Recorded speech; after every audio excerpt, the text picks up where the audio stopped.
That's portions of the letter. Well, I answered Carol Lister, who wrote that letter. She's regional director of the ADL, by inviting her to appear on Like It Is to confront Dr. Ben.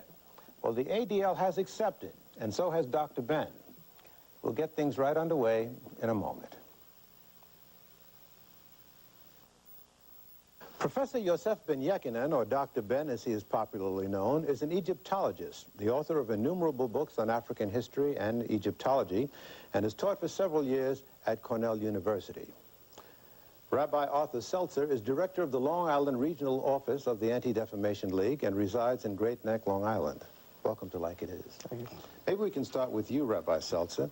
Did you see the program? No, I did not see the program, but I have studied the transcripts. Okay. How did you come to this chair today? How did that happen, since you didn't see the program?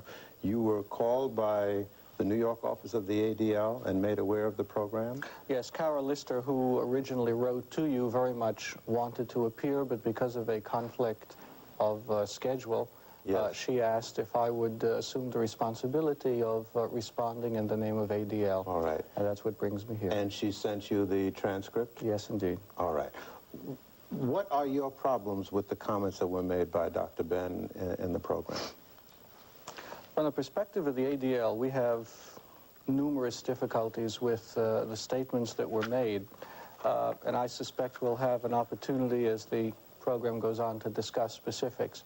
But in an overall general sense, as we study the transcript, Dr. Ben's remarks were full of clearly factual errors, but the kind of errors which were not just matters of detail, but were matters that would lead one down the path of the charge of dual loyalty, which, as Carol Lister indicated in her letter, has been a classic charge of the anti-Semite throughout the generations. The statement that appears in the transcript that was made by Dr. Ben, that a Jewish child makes a statement of allegiance to Israel, and makes a statement of allegiance greater than even to his Americanism, is so patently false and outrageous as to make one wonder why such a statement would be made. I must tell you that before joining the staff of the Anti-Defamation League, I served as a congregational pulpit rabbi for 9 years and officiated at countless numbers of bar and bat mitzvahs in my congregations. And I must tell you that never have I heard a more inaccurate statement as to what goes on. The transcript indicates that a Jewish child commits himself that there shall never be another Holocaust, takes upon himself political obligations, takes upon himself the responsibility to fight for the state of Israel. The reality is that in the Jewish tradition, bar mitzvah means a son of the commandments. And a boy becomes a bar mitzvah, a son of the commandments, upon his 13th birthday. A girl, in America, the practice tends to be at 12. According to Talmudic law, she reaches her majority at 12 and a half. The bar mitzvah ceremony most specifically indicates that a Jewish child, a minor, now has reached that stage in life where he is considered an adult Jew in terms of his religious and communal responsibilities. Any statements that are made of commitment by bar and bat mitzvah children or adults as they enter the adult world in the Jewish community are statements of acceptance of the yoke of the commandments, of all that comes with Jewish life, personal, family, communal, and under no circumstances are there statements of political content. But if I could perhaps clarify this a bit more, Dr. Ben then indicated in the transcript, as it appears, that this very statement of loyalty that's made to the state of Israel is the seedbed out of which comes the charge of dual loyalties. And we ask ourselves in the Anti-Defamation League the following question: why would anyone offer such a blatantly false and frankly perverse statement of what it means for a Jewish community to celebrate a religious ceremony of passage The answer, we might suggest, is the next sentence, which indicates the charge of dual loyalties. This statement was made many, many times throughout the entire transcript. It led in one of his remarks to a statement in discussing about Israel that now we understand about the genocide of the Hebrews as they entered the land. The commitment of a Jewish child to fight for Israel reflects the genocidal entrance of the children of Israel into the land in biblical times.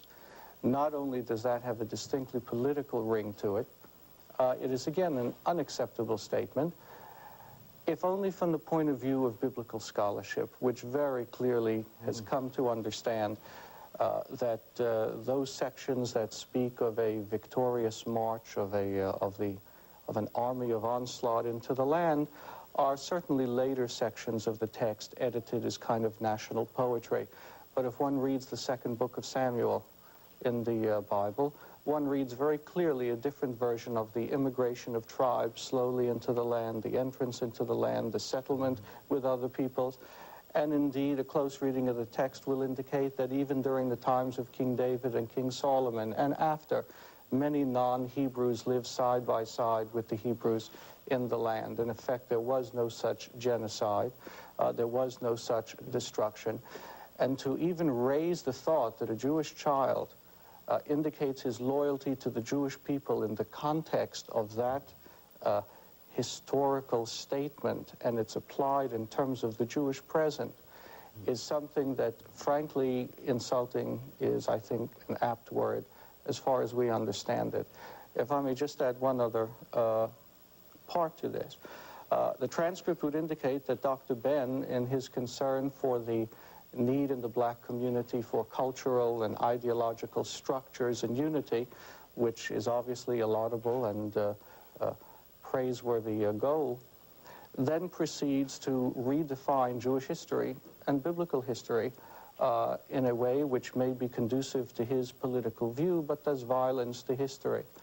He refers to Judaism as originating in Africa, that all of Judaism comes from Africa. The reality of the biblical text, one must merely open it to read, is that Abraham comes from Mesopotamia. He comes from the area which we today refer to as the Fertile Crescent. Indeed, what we refer today as Judaism, the religion of the Jewish people, reached its full maturity not in Egypt, but according to many scholars, after the first exile in 586 BCE back into Mesopotamia.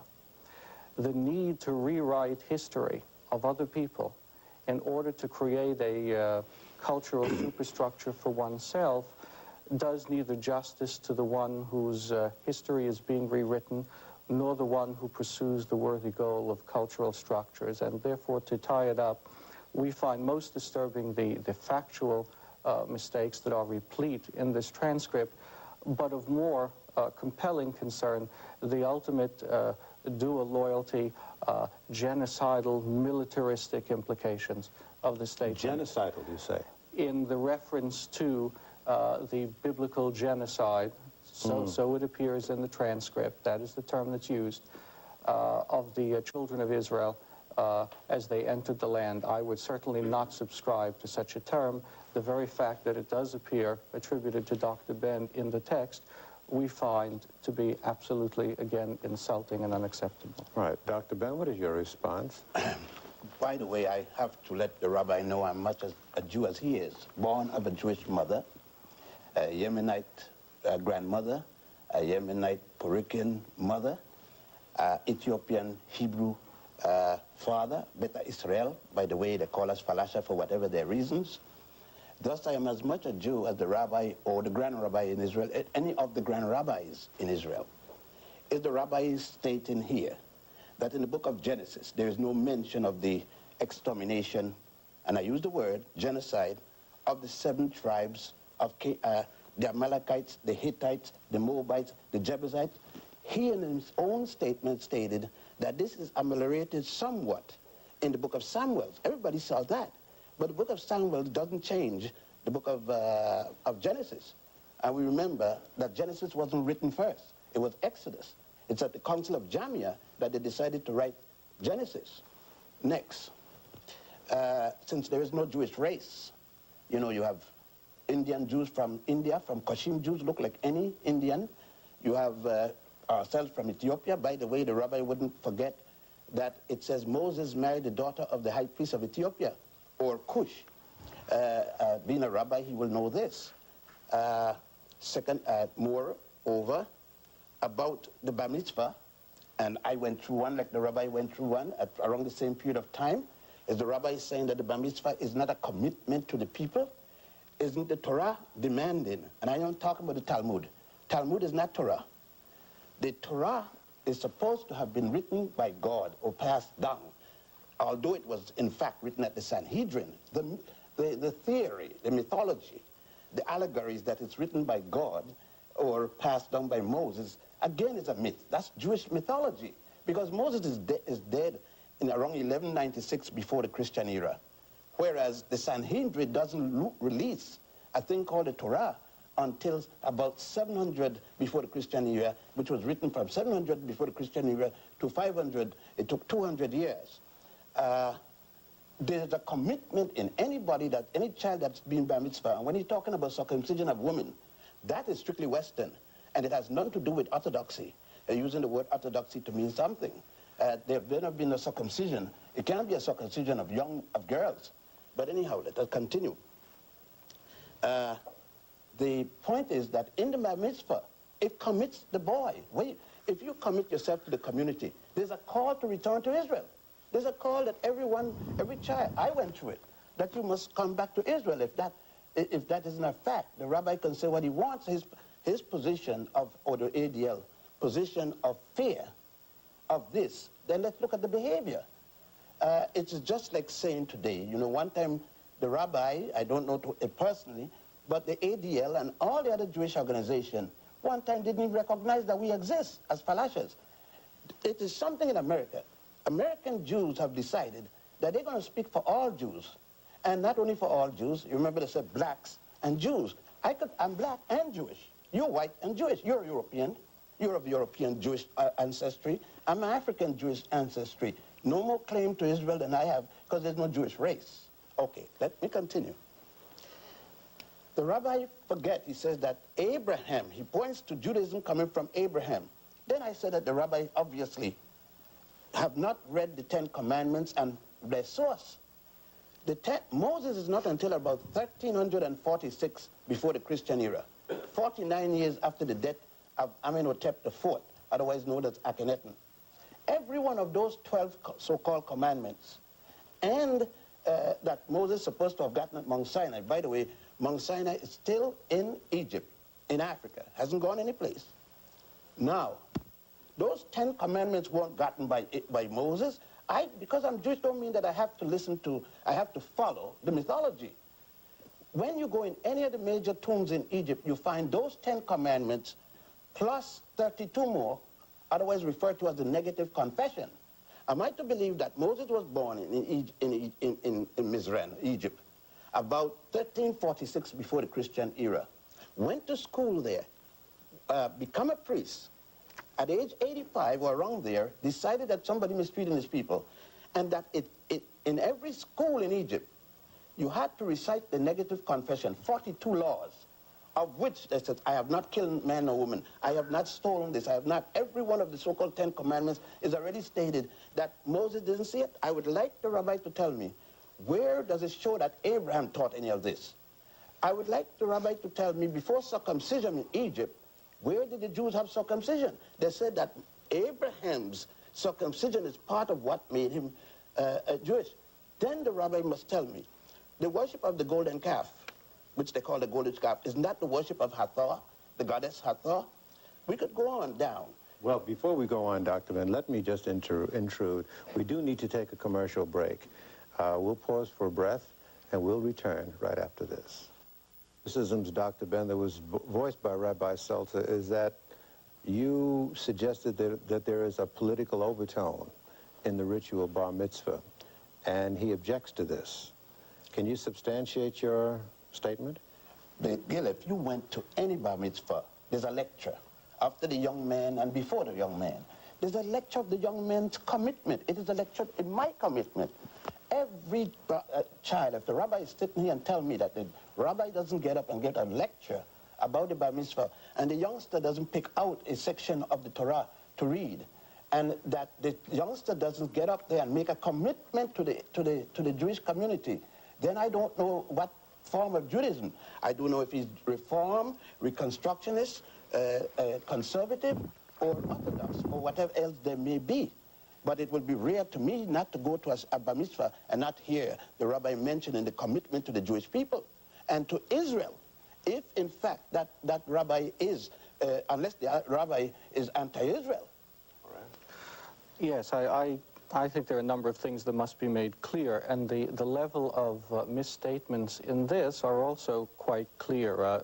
You just repeated, as appeared in the transcript, the statement that the bar mitzvah boy picks out his selection for the morning.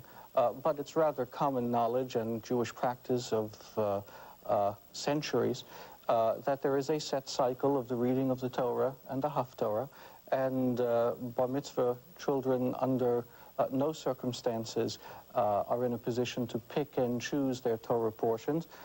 Their portions are part of the set calendar prescription of which portions of the Torah progressively are to be read on a given Shabbat, a Saturday morning.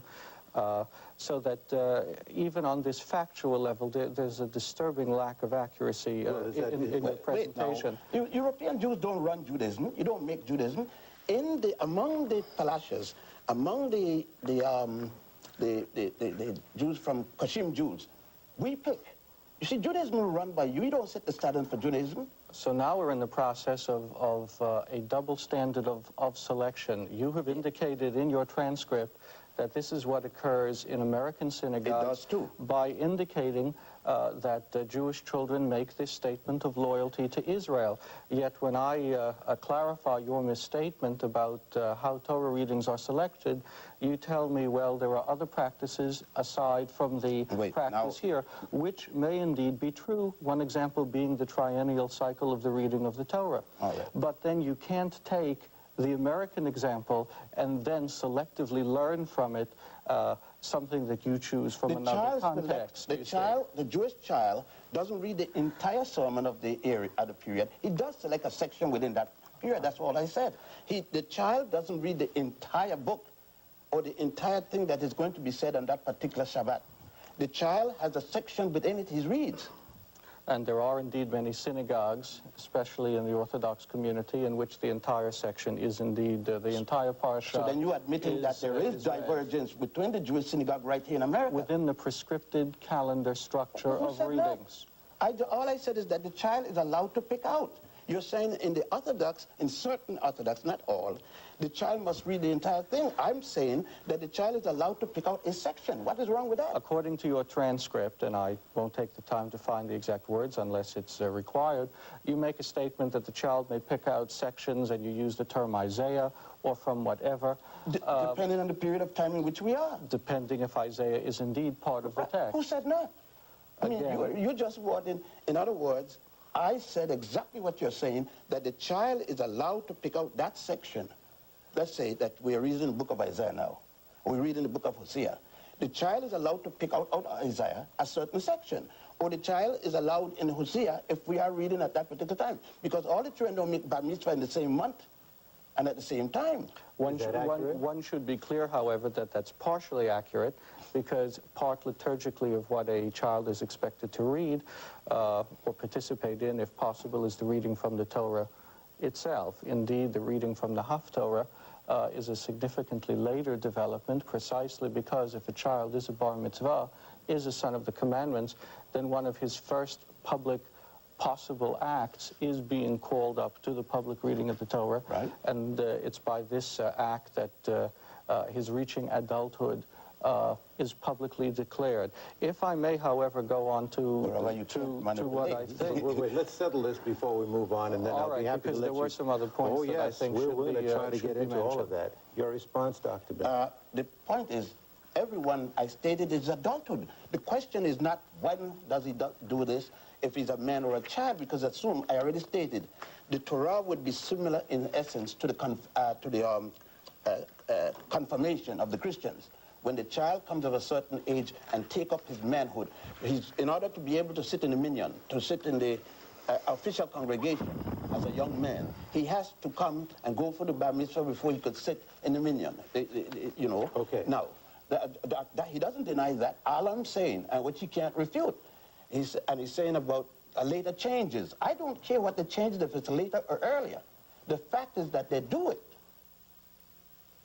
It's a very curious kind of contextual oversimplification here. On the one hand, Dr. Ben correctly points out certain instances of Egyptian historical input in what we today call the religion of the Hebrews and later Judaism. And no one can deny the role of cultural and historical context. On the other hand, given it would seem your political need to view all through the African perspective, you completely ignore the experience of the Code of Hammurabi, of the Mesopotamian sources of law, which appear significantly modified in later Torah development.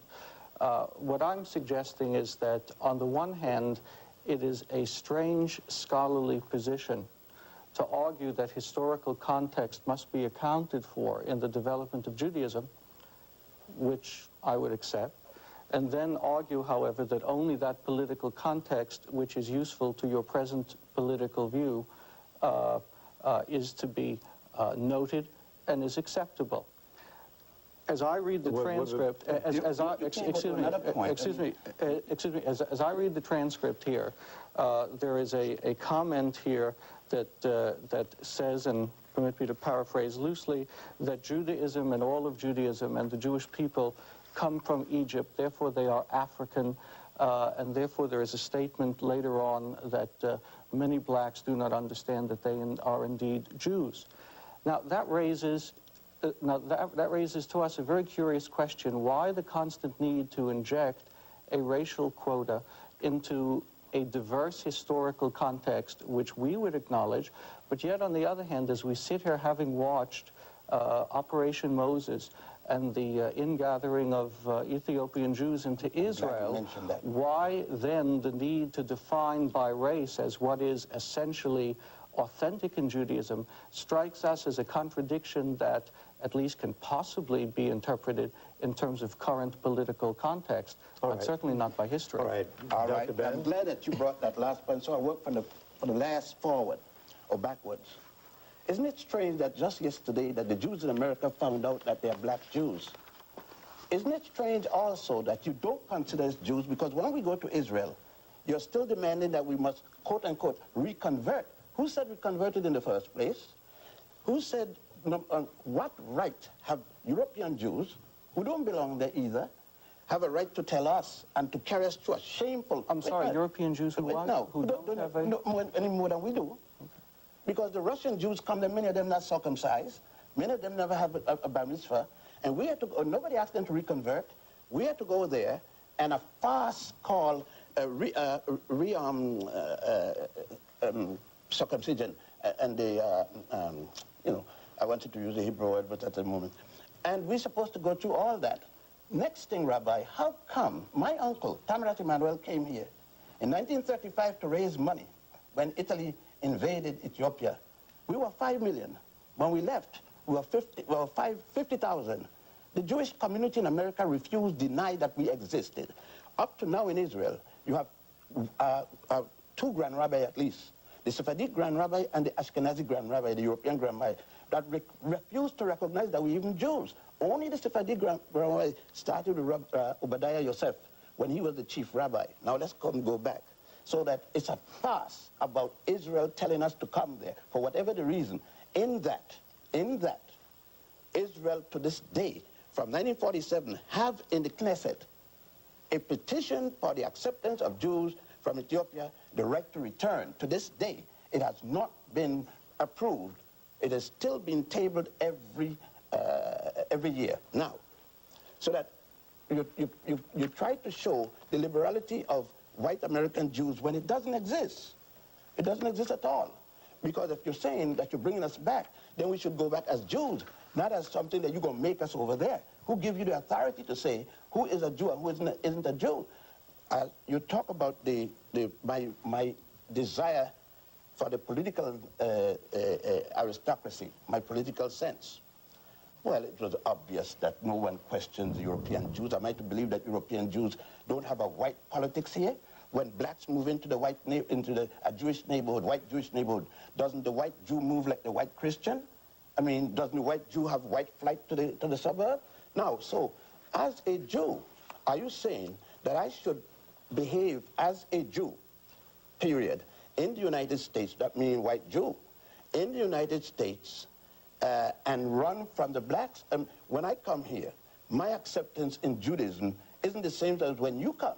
When you come, if you came as a white Jew, and the white Jews, and you deal with whites. Now, I'm a black Jew, isolated from Judaism by virtue of that, because of my blackness. When I go into a synagogue, most synagogue I go into, the first thing they tell me, and I have to say I'm Jew. When you become Jew, did your parents convert? When? You don't ask a white person walk into the synagogue and say that. Go back about the Jews learning the Hammurabi Code. When you talk about Hammurabi Code, you're talking about 2000 BC. Just the other day, historically speaking. The concept of one God didn't come from Moses nor Hammurabi. Akhenaten preached one God before Moses was born. The Aaron and about their being African. If you're born in America, you are an American Jew, wouldn't you say? Now, where was Aaron born? Where was Moses born? And Sarah? Aaron's sister, and all of them, Miriam. Where were all of this supposed to be happening? Before the Jews come in contact again as a group, not Moses, not Abraham alone and his little family, from Abraham and excluding Joseph, from then on, for according to Torah, for approximately 400 years, everything the Jews learned was in Egypt, everything. Because from the time of Joseph, Genesis ends, and Moses died. And there came a time when Joseph died, because of this bad Pharaoh that came, who knew not Joseph. From then on, we had to hear about the plight of the Jewish people and so forth. But before that, from the time of Potiphar, all the way down to the Exodus, isn't it everything the Jew learned was in there? It was no Hammurabi Code. All and right. I says the basic foundation of Judaism, one God and all that, came out of Africa. Egypt is still there, not in the Middle East. Time for another break. We will continue with our discussion, our modest discussion, right after this. Let's press on. Let's, please. A number of points. Again, we're into this historical selectivity, and at the risk of sounding as if I'm pushing Mesopotamia today, the reality is, of course, that both the archaeological and the literary evidence of such areas as Ebla and others clearly illustrate that a proto-monotheism existed in the Mesopotamian area centuries and centuries before the Hebrews. Some scholars have even attempted to identify one of the Mesopotamian names of this god as Eloah, and in that way tried to learn from it the Hebrew term Elohim. And I merely identify this as one scholarly view. Again, I wouldn't want to deny for a moment that Egypt is part of the cultural mix, and therefore Africa, as you would want to make the political point. But to selectively ignore all other historical factors to then be able to make a political point is not to be dismissed as a cry of anti-Semitism when it's raised, but is to be called for inaccuracy in the historical record. And one has an absolute right to do that when that inaccuracy then feeds it to contemporary politics. But if I would but if I could respond to the Ethiopian issue. No, wait, no, I got to answer you that point first. Then you could go to the Ethiopian issue, because that's a big issue too. Mm-hmm. You try to throw over that anti-Semitism slip in right there. Mm-hmm. Even when a Jew disagrees with a Jew, it becomes anti-Semitic. By the way, I hope that you would agree that the common statement in America among Jews is that if your mother is Jewish, then you're Jewish. Would you agree to that?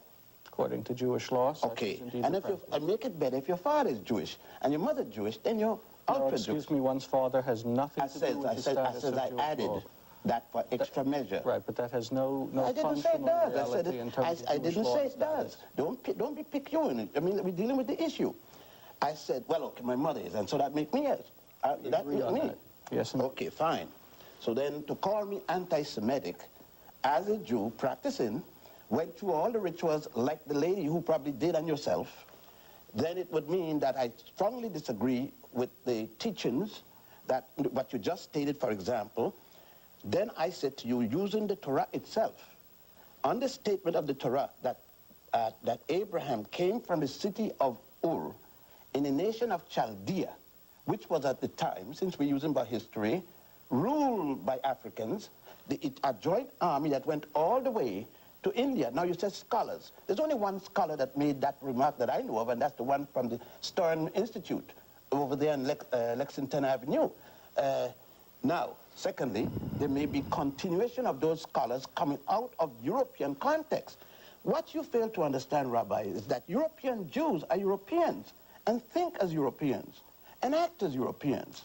African Jews, on the other hand, are being asked not to act as Africans and an African Jewish scholar, African scholarship.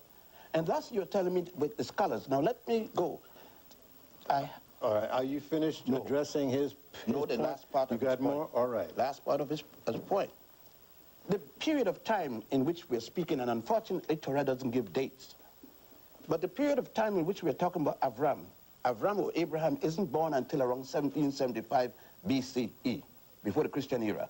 That would put him around the 13th century, 13th dynasty, Egyptian 13th dynasty, Ethiopian 13th, the dynasty of the Nile Valley as a whole, because it's not only Egypt. Egypt is the zenith of a culture that goes way back, because the ancient Egyptians themselves said, we came from the beginning of the Nile where God happy dwell. All of those things. For instance, look, Rabbi, the myth that the Jews built the pyramids. You know that's a myth. Yet it's taught, probably you say it yourself. Koch gets up there and he goes and stands up on the pyramid.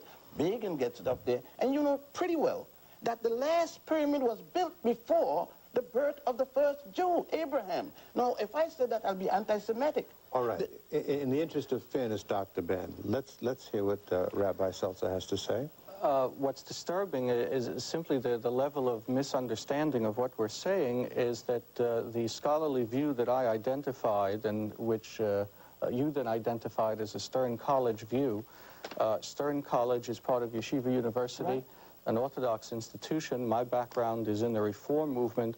I assure you that much of what I've suggested in terms of biblical scholarship would be totally rejected and considered unacceptable by the Orthodox community. I know that. As representing non-rabbinic analysis of Torah.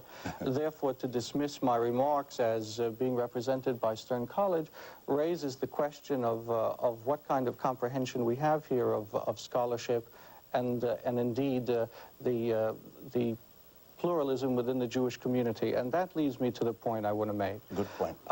In the transcripts and in your remarks now, there's a tendency to speak of all Jews in the broadest context, so that you began with the Ethiopian issue by speaking about Israelis, then switched to white American Jews, and as I listened to you, I heard a constant tendency to put everything in the category of white, European versus black, Sephardic, Oriental.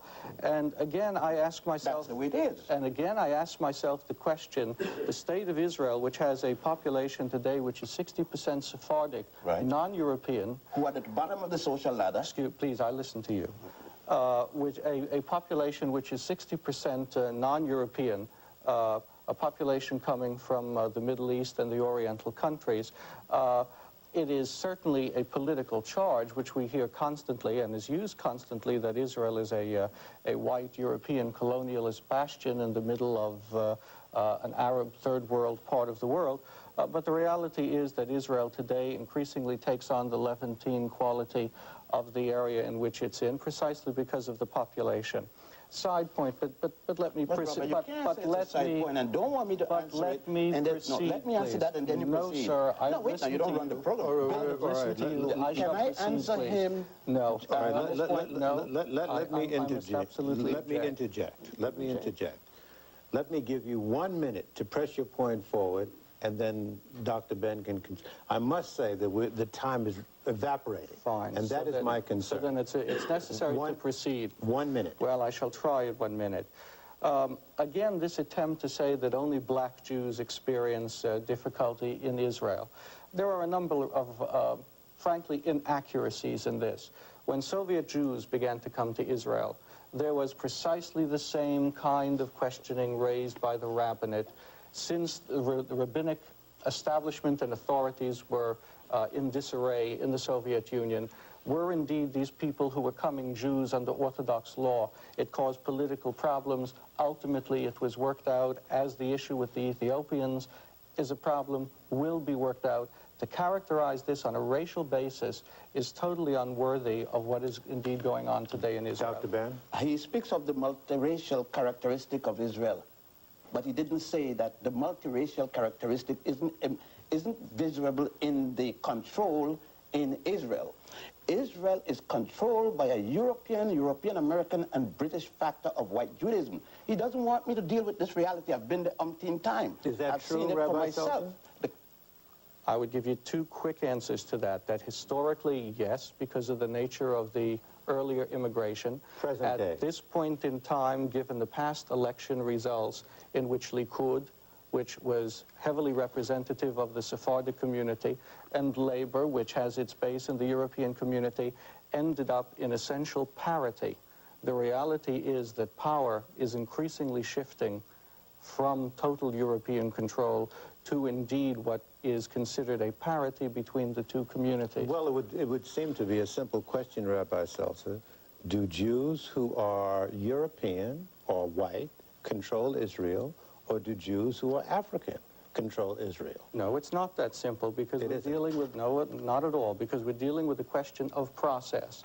And the question of process simply indicates that the initial migration of population out of which the state of Israel was established was European.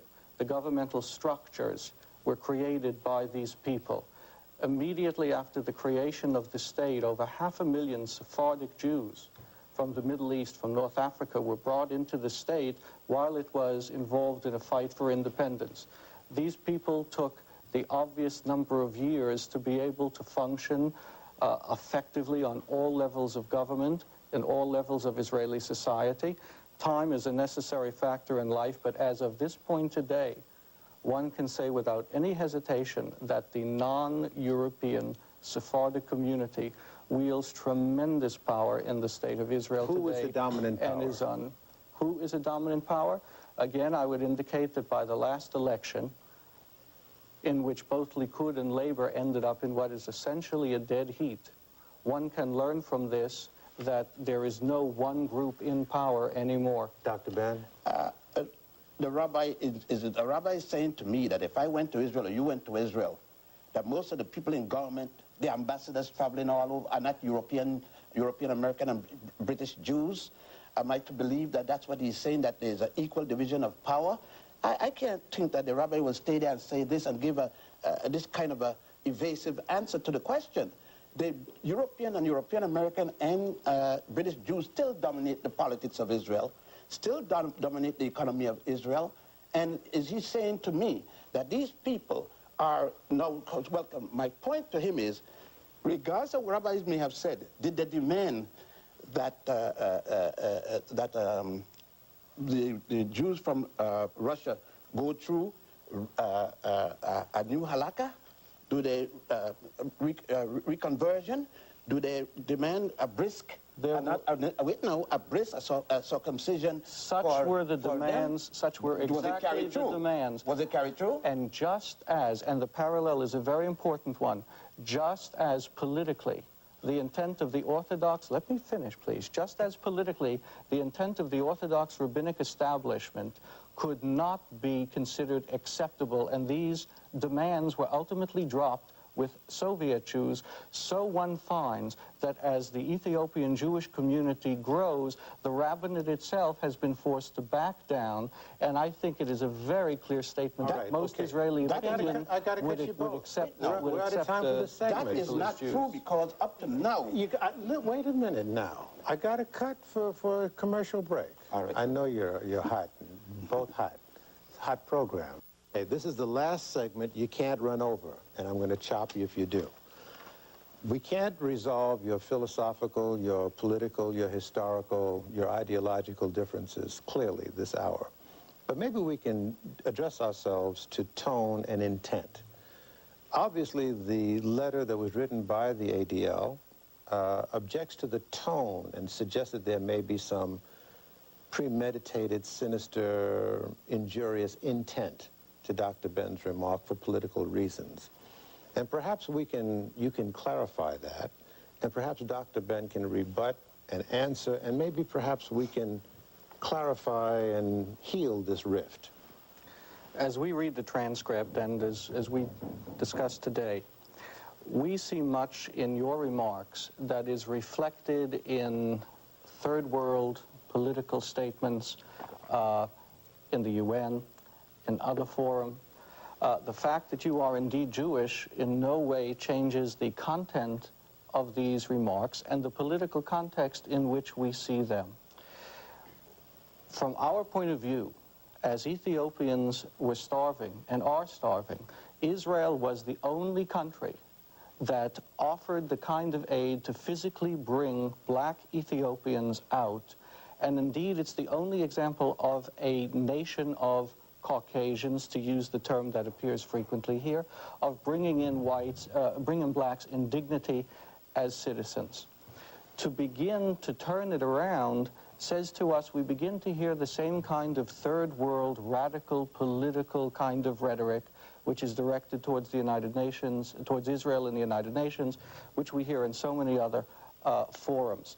This is what we respond to, this willingness to identify Jews and Judaism with colonialism, whites, repression, and having read some of your other material in addition to this, I must say that it's a theme that strikes me as pervasive and something that we find unacceptable in a public forum. All right. Number one, you spoke very much about generalized statement.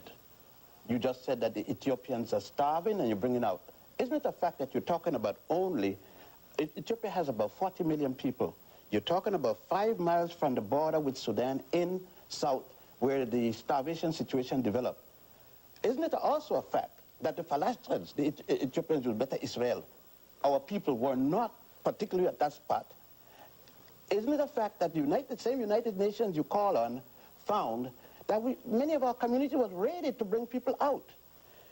And you talk about the only nation to help. Isn't it also a fact that there are almost every nation in the world in Ethiopia giving assistance to people who are hungry on the northern borders of Ethiopia? Are you suggesting that it would have been better for Israel to in no sense save black lives? Is this what you're suggesting? Wait, now, you talk about this. No. If Israel had bring them, I was saving us for the reason that you indicated or tried to indicate, yes. Well, how is it that all of a sudden that we are saved, but we wind up in the army and we're dying from starvation? We wind up in people's house cleaning, and you know, Falasha never let their women, this is one thing against our principle, to work as domestic in anybody's house. We're doing that now. Why didn't you mention the 4 Falashas last 3 weeks ago that committed suicide over this in Israel? Why didn't you mention the protest meeting in Israel? Why didn't you mention the dialogue between Israel and Ethiopia, that the Falashas they want to go back to Ethiopia, and there's a dialogue about, and the Ethiopian government say, you took them, bring them back? So the saving of lives by the state of Israel of Jews is another example of racism, according to you. If you could say it that way, okay. But if you get cheap labor, you don't have to worry about the lives. And that is the purpose at which the state of Israel brought the Ethiopian community for cheap labor. That is unworthy of a public statement. Okay, it is. But when we were dying from Mussolini extermination, it is typical of the behavior of European American Jews. You don't want me to say that. Rabbi, you probably live in a racist society yourself. I couldn't probably walk any night. You don't want me to Had deal with the Israel not issue. initiated the Operation Moses, I suspect you They would have would been not- among the first who would have said, you see how Who? racist the Not state me, of Israel not me. is I think for the not biggest responding to the plight of It's the Jews, biggest even though mistake. they're black. It's the biggest mistake. But now Rabbi, you say that Rabbi, even though you they're asked for the black, it's a decency, you racist asked for the response. courtesy of listening. It's outrageous. I listened to you. It's absolutely But you don't think that I outrageous. feel that you're outrageous? Now, my point is this, that a nation that said we don't exist, you know, with the contrition of Israel, the thousands upon thousands of Israelis leaving Israel constantly, you need to replenish that community. You have an Arab situation, and don't deal with me about the third world, because I'm not a member of the third world, I'm a member of the first world. You know, Zanzibar's voice was long before Adam and Eve, and it's found in Africa. Lucy is found in Ethiopia, and it's 3.2 million years. You see, you want me to go along with a dialogue that suits you as a European Jew, but doesn't suit me as an African Jew. And you assume that my African Jewishness should supersede my Africanness. No way, Rabbi, because you want it both ways. You want to be a European Jew, benefiting from being a European, benefiting from being a Jew, and that I sat by and listened to it, and then call it anti-Semitic. You may have difficulty, but the record will show that I sit here as an American Jew. That's right. That will be my And I sit here definition. as an African How Jew. you choose to define me in whatever racial or political terms you have the need is your business. Bye. But I It's reject over. it totally. I got to cut you. I thank you both Thank you. for expressing your opinions so